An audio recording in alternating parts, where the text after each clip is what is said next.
Makanya tadi seperti mukadimah yang dibaca Pak Haris tadi, agama ini rahmatan lil alamin. Orang yang dolim saja dapat jatah apa?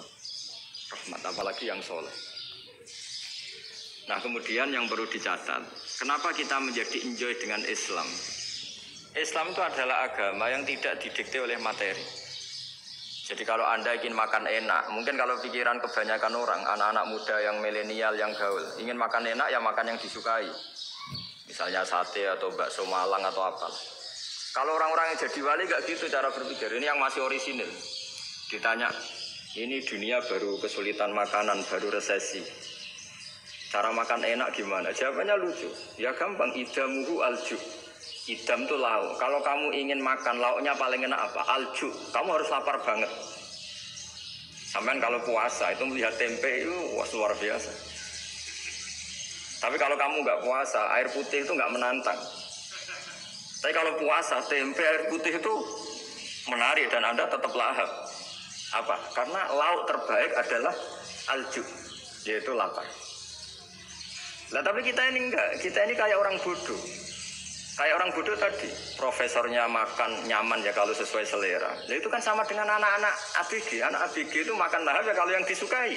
Lalu bedanya apa ABG sama profesor? Kalau cara berpikir masih sama kan itu. Kiainya juga gitu, kiai makan enak kalau yang disukai, kalau enggak ada. Lalu bedanya apa kiai sama orang awam? Orang awam juga gitu, makan lahap ya kalau yang disukai. Nah ternyata perilaku kita ini yang pintar sama yang bodoh sama.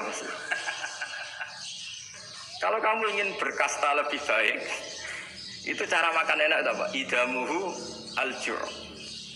Lauk terbaik adalah karena kita sangat lapar. Makanya masyhur dalam cerita-cerita tarikh sirah nabawiyah. Nabi diberi hadiah, beberapa hadiah. Di antaranya ada yang diterima, ada yang enggak. Termasuk yang dikembalikan itu dokter. Ada seorang raja memberi hadiah Nabi dokter Tobit. Itu sama Nabi dikembalikan. Karena dokter ini sudah lama kumpul Nabi itu nggak pernah sakit. Akhirnya dokter ini putus asa, ini nggak perlu diobatin. Ketika ditanya, kenapa ya Rasulullah engkau tidak pernah sakit? Karena kita ini kaum, kita ini komunitas masyarakat yang tidak akan makan kecuali lapar. Dan selalu sudah makan berhenti sebelum kenyang. Jadi sederhana sekali pengobatan zaman Nabi. Sebagian besar penyakit itu pasti disebabkan kita ceroboh dalam hal makan. Sudah ngerti kalau durian masalah, kalau makan durian ini nggak kehitung gitu lah. Apalagi kalau gratisan itu tambah banyak. Gitu. Pola tidur juga gitu kata Nabi. Dan kita tidak tidur kalau tidak sangat ngantuk. Nah itu namanya orang-orang soleh yang sudah ada didikte materi. Kalau yang didikte materi kan bisa tidur nyenyak kalau kasurnya enak, AC gini-gini. Sebenarnya enggak, tidur enak itu ya kalau sangat ngantuk. Mbok di gudang, mbok di bis, kalau sangat ngantuk ya semuanya ya enak. Sama, mbok lapar, mbok hanya tempe, tapi kalau sangat lapar itu ya enak. Nah ini ilmu yang mulai hilang, ilmu-ilmu yang mulai hilang. Nah, cara ibadah juga gitu. Kita ini kan, saya ini punya bapak kiai, mbah kiai. Punya guru yang sangat alim ya seorang kiai Kiai Maimun.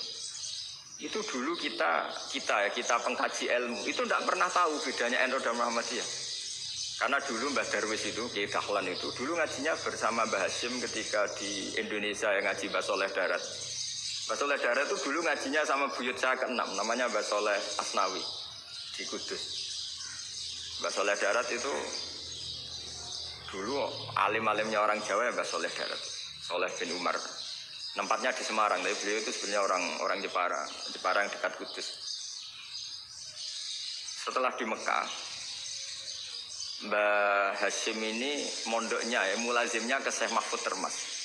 Tapi sesekali ke Syekh Khotib Minangkabau.